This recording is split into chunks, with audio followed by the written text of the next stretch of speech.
What's going on, money lovers? Welcome back. Today we're going to be talking about VTSAX, which is a total stock market index fund, and why you need to own it. Now, there's a lot of reasons that make VTSAX a great investment. If you look at the chart here, you can see that over time it just steadily continues to go up. Its year-to-date return is over 16%, and its averaged returns in the teens probably over the last 10 years. We're going to get to all that. So it's pretty hard to outperform this, and it just follows the market. Whatever the market does, VTSAX follows. So as you can see, during COVID, it dropped from 80 to 60, and then it shot all the way back up. Now it's up to an all-time high of 109. So I've got a joint account here with the missus that we started buying VTSAX about 2 years ago. You need to put $3,000 in initially, but then you can put in as much as you'd like. So we've been putting in $200 a month. So I haven't put any big chunks of money into this as of late. We just have it on autopilot. So we're putting $200 a month in, and as you can see, our total returns here, we've invested $13,000 and we've made $5,000 in just 2 years. And that comes out to about a 40% total return. So why is the guy who made 240% return in 2020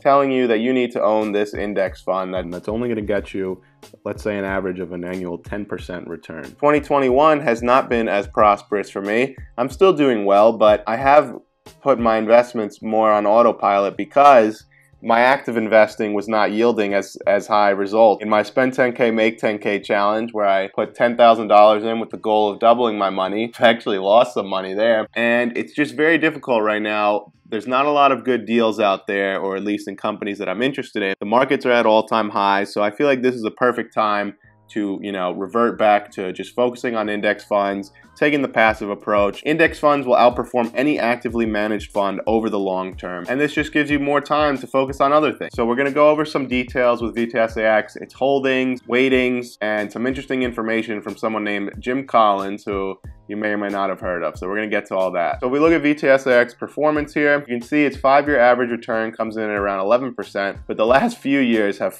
been far over that. As you can see, 2020 it made 21%, 2019 30%, 2018 it lost 5%, 2017 21%, and so on. You can see there's a lot more big green years than there are red years.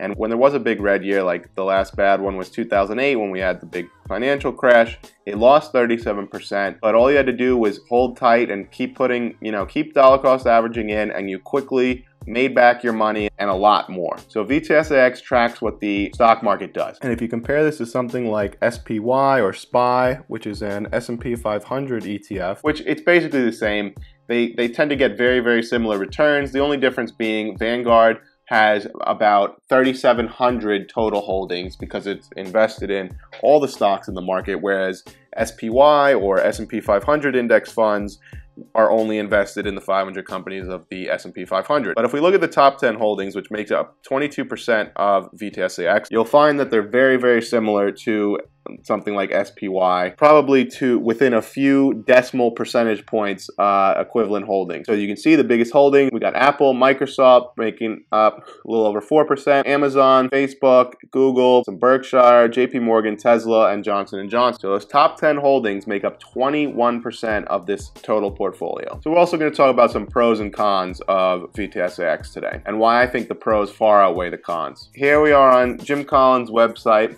He is the author of The Simple Path to Wealth, and I'm going to link this in the description below. Highly recommend you read his stock series here. I read this a long time ago. I should probably do a reread. But he basically goes through why you should be invested in VTSAX, and it's just your best bet in the long term. So I'll link this below. So one of the cons people have with VTSAX is that it lacks international exposure. All of these companies you see here are American companies. But as Jim Collins put it, an investment in VTSAX is a bet on the future of America. As long as America continues to do well, VTSAX is going to prosper. Now also, obviously a lot of these companies don't only operate in the United States, they have international business. You look at these companies, a lot of them are international. You look at a company like Coca-Cola, PepsiCo, all of these companies have international sales. So you get some indirect exposure to international markets in that regard, and I think it gives you more than enough diversity. Now, people say you should invest in emerging market funds, you should invest in international funds to further diversify, but if you look at them, none of them have been these returns over the long run. And yeah, so you can put a little bit into, let's say an emerging market fund if you want some of that exposure, but over the long run, this is going to be your best bet. So that's one con, is that it lacks international exposure, but like I said, I think you get plenty of indirect international exposure. Now, the only fees that Vanguard charges, as you can see here, they charge a 0.04% expense ratio, that for every $10,000 that you make, they're only going to take $4. So really not that big a deal, not even really noticeable. And when you compare that to, other companies, like let's take the ARK investment funds, for example, they charge a 0.75% expense ratio. So that's significantly higher. You can't beat Vanguard's low expense ratio. Now, Vanguard is not a publicly traded company. So the reason they're able to offer such low cost fees is because they make money when you make money.